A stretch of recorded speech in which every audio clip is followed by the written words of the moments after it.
ఓం నమో శ్రీ లక్ష్మీ వెంకటేశ్వరాయ శ్రీ మహాగణాధిపతయే నమః. గురవే సర్వలోకానాం విషజే భవరోగిణాం నిధియే సర్వ విద్యానాం దక్షిణామూర్తియే నమః. ప్రేక్షకుల నమస్కారాలు తెలియజేస్తూ మనం ఈ వారం రాశి ఫలాలు తెలుసుకుందాం.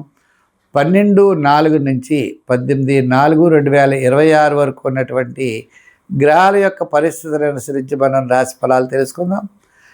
చంద్రుడు మన విషయానికి వచ్చినట్లయితే చంద్రుడు మకర, కుంభ, మీన, మేషరాశుల్లో ఈ వారం చంద్ర సంచారం ఉంటుంది. ఇంకా మిగిలినటువంటి గ్రహాలు మనం చూసినట్లయితే పర్వాలేదు. అయితే మిథున రాశిలో గురుడు, సింహరాశిలో కేతువు, మీనరాశిలో మనకి శని, కుంభరాశిలో రాహు. ఈ విధంగా గ్రహాల యొక్క సంచారాన్ని బట్టి మనం చూసినట్లయితే ఈ వారం రాశి ఫలాలు బాగానే ఉంటాయి.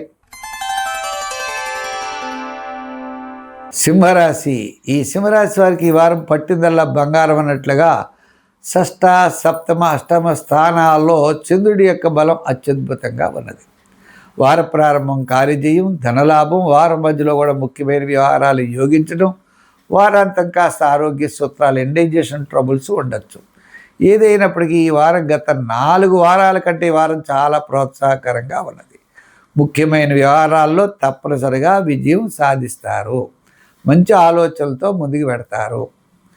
శ్రమ అనేది అష్టమ శని ప్రభావం ఉన్నప్పటికీ కాస్త శ్రమ ఉంటుంది. ఉన్నప్పటికీ గురుడి యొక్క బలం వలన తద్వారా విజయం వైపుకి దూసుకుని వెళ్ళేటువంటి అవకాశాలు ఉన్నాయి. ఈ వారం చంద్రబలం కూడా చాలా అనుకూలంగా ఉండడం వల్ల మానసికమైన ప్రశాంత వాతావరణంతో ముందుకు వెళ్ళగలుగుతారు. అయితే ఈ రాశి వారికి ఉద్యోగస్తులకి పదోన్నతిగా అవకాశాలు ఉన్నాయి. రాజకీయ నాయకులకి ఆహ్వానాలు ఉంటాయి. వృత్తుల వారికి గౌరవము, కీర్తి ప్రతిష్టలు, ఆర్థిక ప్రోత్సాహం లభిస్తాయి. వ్యాపారాత్మకంగా కూడా ఆర్థిక లావాదేవీలు చాలా అనుకూలంగా ఉన్నాయి. ఉన్నప్పటికీ ఉద్యోగస్తులు వ్రాత పనుల్లో జాగ్రత్తలు తీసుకోవాలి.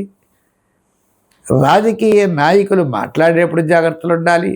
వృత్తులు చేసేవారికి చిన్న సమస్య రావడం, ఆ సమస్యలు కాస్త ఎక్కువ టైం పట్టడం, ఈ విధంగా వృత్తుల్లో కూడా జాగ్రత్తలు తీసుకోవాలి. వ్యాపారాత్మకంగా మనం చూసుకున్నప్పుడు కూడా వ్యాపారాత్మకమైనటువంటి విషయాల్లో కూడా జాగ్రత్తలు తీసుకోవాల్సిన అవసరం ఉన్నది. మొత్తం మీద ఈ రాశి వారు అన్నింటా కూడా జాగ్రత్తలతో ముందుకు వెళ్ళండి, విజయం తప్పనిసరిగా సాధించగలుగుతారు. విద్యార్థులకు మంచి అవకాశాలు లభిస్తాయి. మీరు ఏ నిర్ణయం తీసుకున్నా సక్సెస్ఫుల్గా, కొంత మానసికమైన ఒత్తిడి గురైనా చివరికి విజయం అన్నది తప్పనిసరిగా సాధించగలుగుతారు. ఈ రాశి వారు జమ్మి చెట్టు ఉంటే తిరగండి, దమయంతుల కథ ఉంటే వినండి, అవకాశం ఉన్నప్పుడు తిలదానం చేయండి, నవగ్రహ ప్రదక్షిణ చేయండి, శని భగవానుడికి తైలాభిషేకం చేయండి 9 వారాలు. ఈ విధమైన చిన్న చిన్న పరిహారాలు చేసుకుంటూ అవకాశం ఉంటే సుందరకాండ పారాయణ చేయండి. విజయం తప్పనిసరిగా మీరు సాధించగలుగుతారు. అంచేత సంఖ్యల్లో 1, రంగుల్లో తెలుపు, ఆరాధనలో ఆంజనేయ స్వామి ఆరాధన అనంతమైన ఫలితాన్ని ఇస్తుంది.